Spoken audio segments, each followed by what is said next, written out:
So hello guys, good morning, শুভ সকাল, শুভ বিশ্বকর্মা পুজো। তো আমি যাচ্ছি এক আঙ্কেলের ঘরে। বিশ্বকর্মা পূজায় ইনভাইট ছিল, তো সকাল সকাল যেতে বলেছিল। তো আমি আর আমার বন্ধু চলে গেলাম সকাল সকাল স্নান টান করে। তো তো সবার প্রথম বলছিল বেলপাতা পাড়তে, তো বেলপাতা পেরে নিলাম। তারপরে তো নেপালের নিয়ম বলে লাগে বটপাতা, তারপর বটপাতা পেরে নিলাম। দেখো গাইজ, এখানে আমি বটপাতা পারছি। তো আমার বটপাতা পাড়া শেষ। তো আমি এখন যাব। তো গাইস, আমি এখন যাচ্ছি আঙ্কেলের ঘরে। তো এখনো অনেক কাজ বাকি আছে। তো বলেছিল আঙ্কেল তাড়াতাড়ি বেলপাতা বটপাতা পেরে নিয়ে আসবে। তো তারপর আঙ্কেল বলল মূর্তিটা মন্দিরে বসাই দিতে। তো আমার বন্ধু দেখো এখানে মূর্তিটা, তো বিশ্বকর্মা ঠাকুরের মূর্তিটা এখানে বসিয়ে দিল। তো বন্ধুরা, তোমরা কেমন আছো? তো আমি বলতেই ভুলে গেলাম, তোমরা কেমন আছো? আশা করি তোমরা অনেক ভালো আছো। তো ভিডিওটা লাস্ট পর্যন্ত দেখতে থাকো, তোমাদের অনেক ভালো লাগবে।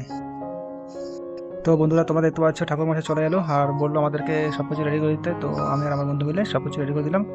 তারপর এখানে মানে একটু ফল প্রসাদ কেটে নিলাম, আনতে বললো ফল প্রসাদ কেটে নিতে। তো আমরা ফল প্রসাদ কেটে নিলাম। দেখো, আমরা কিন্তু সব কাজ পারি, হ্যাঁ।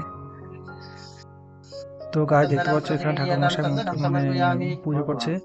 তো পুজোটা হচ্ছে নেপালি নিয়মে, নেপালি ভাষায়। তো গাছ ঠাকুর মশাই পুজো করা শেষ। তারপর আমি একটু ধূপকাঠি মোমবাতি জ্বালিয়ে নিলাম। সব কাজ শেষ করে একটু বসলাম। তারপর দেখি এক এক করে সব আসছে পুজোতে। তো সবার প্রথমে আসলো এই বন্ধুটা। তো এই বন্ধুটার সাথে একটু ভিডিও করে নিলাম, বললাম একটু হাই বলতে। ও হাই বলে না, খালি দেখেই যাচ্ছে দেখেই যাচ্ছে।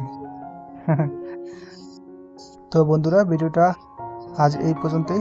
তো দেখা হবে অন্য কোনো ভিডিওতে। Bye bye, tata.